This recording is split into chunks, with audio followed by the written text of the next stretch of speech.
यानंतर पुन्हा एकदा भारतात येऊया। लातूरमध्ये घरगुती गॅस नंतर आता व्यावसायिक गॅसचाही तुटवडा जाणवू लागलाय। गॅस वेळेवर मिळत नसल्यामुळे अनेक हॉटेल व्यावसायिक अडचणीत आलेत। काही ठिकाणी गॅस सिलेंडर उपलब्ध नाहीयेत, त्यामुळे हॉटेल चालकांना चुली पेटवून स्वयंपाक करण्याची वेळ आली आहे। हॉटेल व्यावसायिकांकडून गॅस एजन्सी कृत्रिम तुटवडा निर्माण करत असल्याचा आरोप केला जातोय। दरम्यान 100 रुपयांनी दरवाढ होऊन देखील गॅस वेळेवर मिळत नसल्यामुळे व्यावसायिकांमध्ये नाराजी आहे।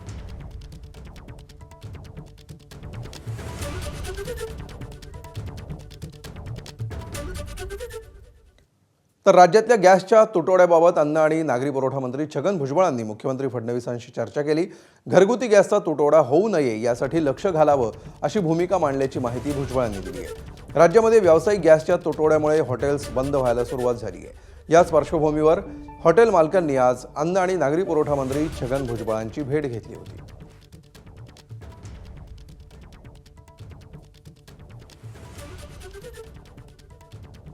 भारत सरकारनं जी एक ऑर्डर काढलेली आहे त्याच्यामध्ये त्यांनी सर्व कंपन्या ज्या आहेत त्या ऑइल कंपन्यांना म्हटलं आहे की तुम्ही जे घरगुती वापराचा जो वायू आहे त्याच्यावरच पूर्ण लक्ष द्या, सोडली त्याच्यावरच फक्त डोमेस्टिक जो आहे सप्लाय लोकांना बरोबर तो कुठेही अडचणीत येता कामा नये।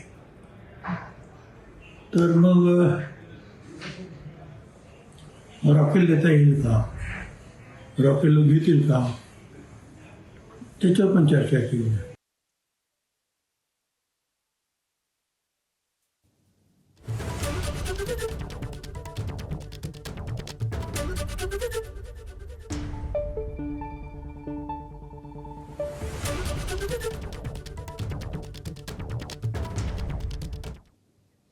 तर साठेबाजी करणाऱ्यांवर कारवाई करण्याचे जिल्हाधिकाऱ्यांना निर्देश दिलेले आहेत।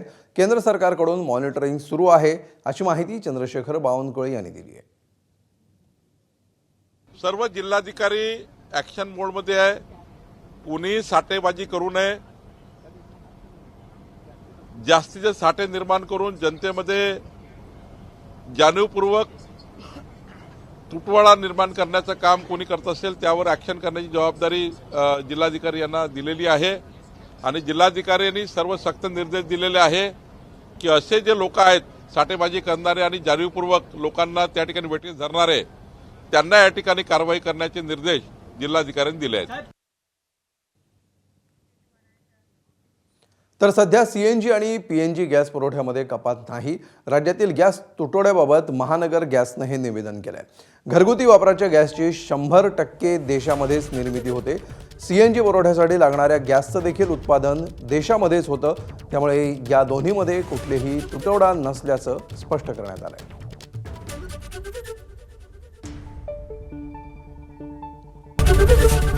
एबीपी माझा, उघडा डोळे बघा नीट।